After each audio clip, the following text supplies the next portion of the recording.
Hey everyone, welcome back. Today we're diving into something a lot of you have been asking about, and honestly, I'm pretty curious about it too.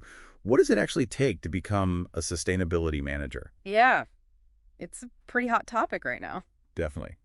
And luckily, we've got RoleCatcher's in-depth guides to help us break it all down. So if you're dreaming of a career where you can, actually make a difference, this one's for you. It's more than just dreaming, though, right? This deep dive is about arming you with the actual insights you need to make it happen. Totally. So let's get right into it. RoleCatcher really gets into the weeds with what these managers actually do. Yeah, it's not as simple as just like, I love the planet, so sign me up. Right. Like, phew, where do you even start? Exactly. And that's where RoleCatcher comes in. For sure. So first things first, they paint a picture of a sustainability manager's daily life. And it's way more than just, let's plant a tree. Think about things like making sure that a company's entire operations, their processes, everything is actually sustainable. It's a huge task, yeah. Huge is an understatement. And then there's the whole working across different departments, talking to operations, marketing. Everyone's got to be on board. Absolutely, you're like the sustainability champion, getting everyone on the same page. Oh, and let's not forget about making sure the company's playing by the rules, all those environmental regulations. Compliance is key. It's not just about good intentions. It's about concrete action and meeting those standards. Totally. And that's where it gets really interesting because it's not just about checking boxes. RoleCatcher talks about this too. It's about coming up with creative solutions. Yes. And often within a budget, which can be its own challenge. Oh, for sure. You've got to be resourceful. Resourceful, creative, and this is where RoleCatcher throws a curveball. They emphasize the importance of analyzing something called product traceability. Okay, product traceability. Ah. Honestly, that sounds a little intimidating. It's a mouthful for sure. So what does that even mean in the context of sustainability? Basically, it's like a deep dive into a product's entire life cycle from the very beginning to the very end. Okay, so like from the materials they use to. Exactly. From the materials to how it's made, how it's shipped, all the way to what happens when someone's done using it, recycling, disposal, the whole 9 yards. Wow, so it's really about minimizing the environmental impact at every single stage. Yes, and the social impact too, thinking about the people involved at each step of the way. So you need to understand what like business, supply chains, maybe even ethics comes into play. Absolutely. You've got to connect the dots between those different areas, see how they all intersect. It's a lot more than just knowing about like recycling and renewable energy. Way more. And speaking of the real world, RoleCatcher talks about that too. Okay, what do they say? Well, the work environment is typically an office setting, which makes sense. Yeah, I guess you've got to be at a desk sometime. Right. But they also mention that site visits are a possibility, which can be a nice perk. Getting out there, seeing things firsthand. Definitely. But they also mentioned something else. Ah, yes. The dreaded S word. They point out those tight deadlines and sometimes pushback from people who might not be as gung-ho about sustainability. Yeah, I can imagine that could get frustrating, trying to get everyone on board with new ideas, especially if it impacts, the budget, the bottom line. And that's a theme that RoleCatcher highlights, this tension between like big sustainability goals and the realities of running a business. Yeah, it's about finding that balance. Exactly. And they actually project a 6% growth in this field from 2019 to 2029. So even though there are challenges, the demand is definitely there. That's good to hear. Knowing that there are job opportunities out there can be pretty motivating. Speaking of motivating, let's get into what RoleCatcher says about the pros and cons of this career path. What are some of the things that would really speak to someone who's thinking, is this right for me? Well, they highlight the obvious pro, which is making a positive impact. I mean, that's often what draws people to this field, right? Yeah. Wanting to make a difference. Totally. And they also talk about the high demand, which we already touched on. Plus, the work itself is pretty diverse. One day you might be analyzing data, the next you might be leading a training session. Okay, so variety, job security, making a difference. Sounds pretty good so far. But what about the downsides? Because no job is perfect, right? Right, and RoleCatcher keeps it real. They mention pushback from stakeholders, which we've talked about. Yeah, those tough conversations are bound to happen. And they also point out that you constantly have to stay updated. New regulations, new technologies, best practices are always evolving. It's not a learn it once and you're good kind of field. Definitely not. You've got to be comfortable with constantly learning and adapting. Sounds like this career path might be perfect for someone who thrives in those kinds of environments. 100%. Having that growth mindset is going to be key. For sure. So how does someone actually break into this field? What does RoleCatcher say about the education and skills needed? Unsurprisingly, they say a relevant degree is pretty important. Okay, that makes sense. But here's where it gets interesting. They list a surprisingly wide range of degrees that could apply. Really? Like what? Well, of course, environmental science is there, but they also list business administration, different types of engineering degrees. They even mention chemistry. Wow, chemistry. I wouldn't have thought of that. Right. It just goes to show you that sustainability really does touch so many different aspects of a business. And you need a diverse skill set to match. Like what kind of skills are we talking about here? Well, strong reading comprehension is huge, for one thing. You're going to be reading a lot of reports, policy documents, that sort of thing. And being able to communicate clearly, both in writing and speaking, is essential. Especially when you're trying to get everyone on the same page. For sure, active listening is really important, especially when you're collaborating with different teams. Right, you're not just telling people what to do, you're listening to their concerns and figuring out solutions together. Exactly. And of course, good old-fashioned critical thinking is essential for navigating those complex challenges. So it's not enough to just be like passionate about the environment. You need to be able to analyze information, think critically, come up with practical solutions. You've got to walk the walk, not just talk the talk. Exactly. It's not just about being good with plants. Definitely not. And then there's the whole making your resume stand out, right? Yeah, because everyone's trying to get those green jobs these days.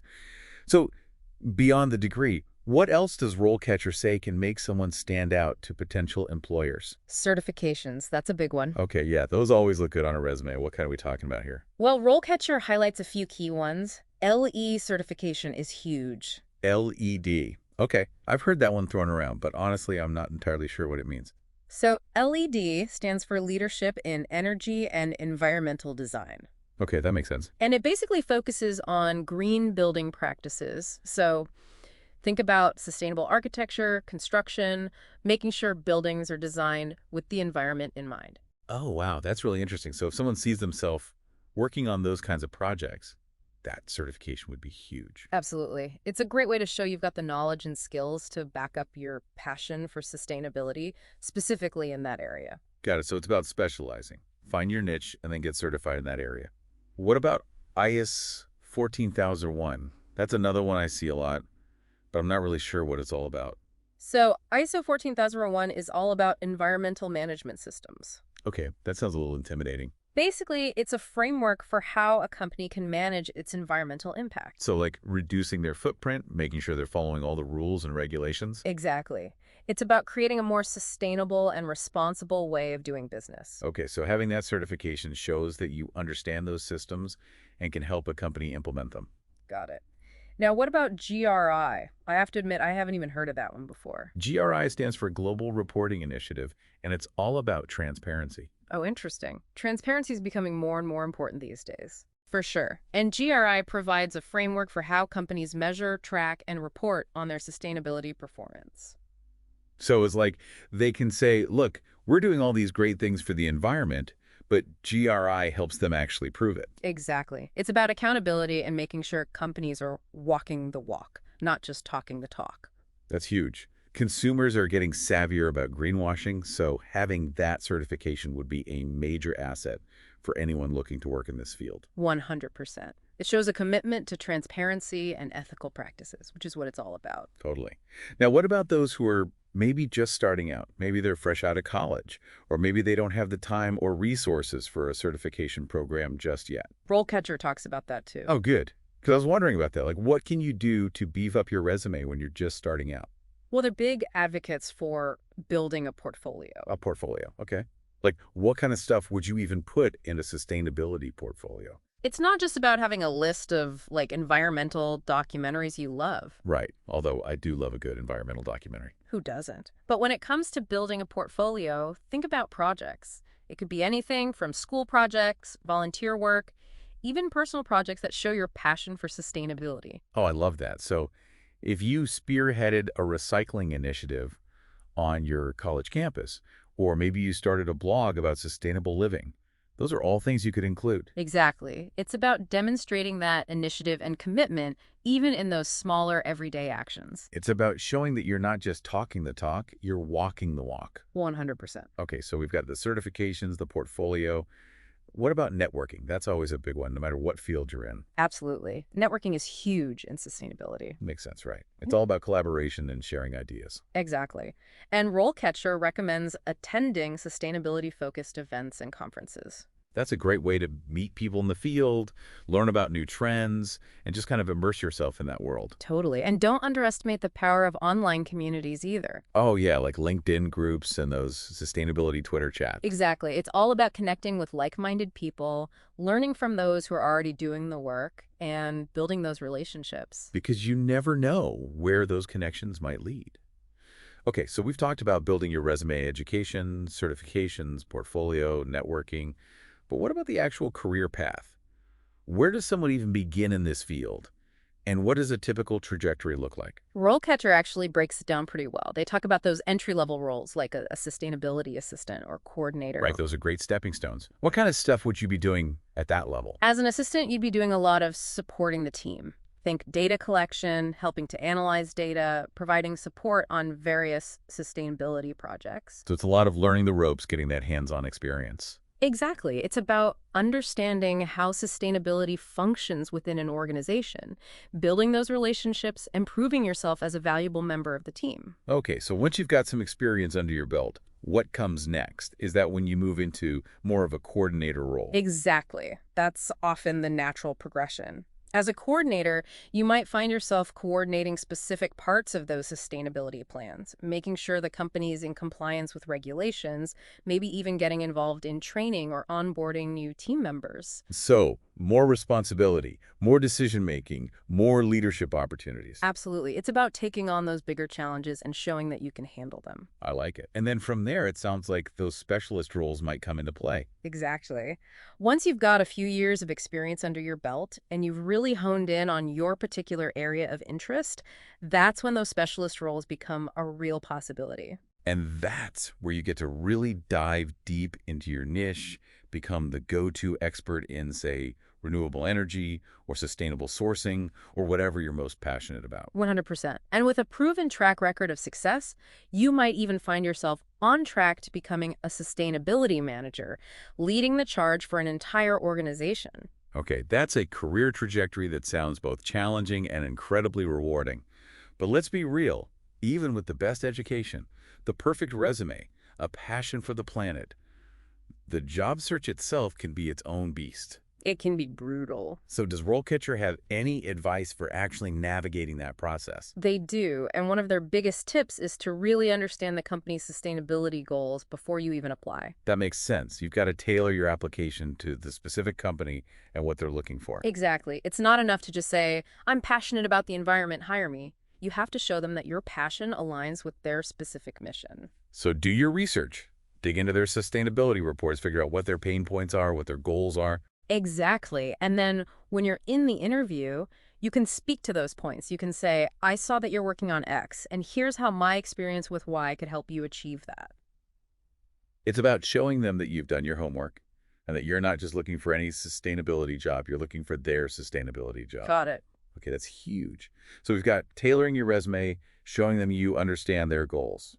What else? RoleCatcher also says it's really important to be able to articulate your own sustainability philosophy. So it's not just about knowing the facts and figures, it's about being able to express why this work matters to you personally. Exactly. What are your core values? What kind of impact do you want to make in the world? What drives you? Those are some big questions, but so important to think about. There really are. And don't be afraid to share your story. How did you become passionate about sustainability? Were there any pivotal moments in your life that led you down this path? Humanizing yourself, making that personal connection that's so important in an interview. 100%. Now, I have to ask about the elephant in the room, salary expectations. Always a tricky subject. It is. It can be so awkward to talk about, but it always comes up. Does RoleCatcher have any advice for navigating that conversation? They do. They're big proponents of doing your research beforehand. Okay, so know your worth. What are other sustainability managers earning, especially in your geographic area? Exactly. Websites like Glassdoor and Indeed can be super helpful for that. Oh yeah, those are great resources. So Yes. come prepared with a number in mind. And don't be afraid to negotiate. Yes. Know your worth and don't be afraid to ask for it. But also remember that salary isn't everything. RoleCatcher talks about this too. Consider the company culture, the growth opportunities, how well your values align with theirs. It's about finding the right fit, not just chasing the biggest paycheck. Exactly. Okay, so we've covered a lot of ground here, everything from education and skills to the job search itself. But I want to zoom out for a moment and talk about the bigger picture. Why does this field even matter? Why should someone dedicate their career to sustainability? That's the big question, isn't it? It is. So what does RoleCatcher have to say about the significance of this work?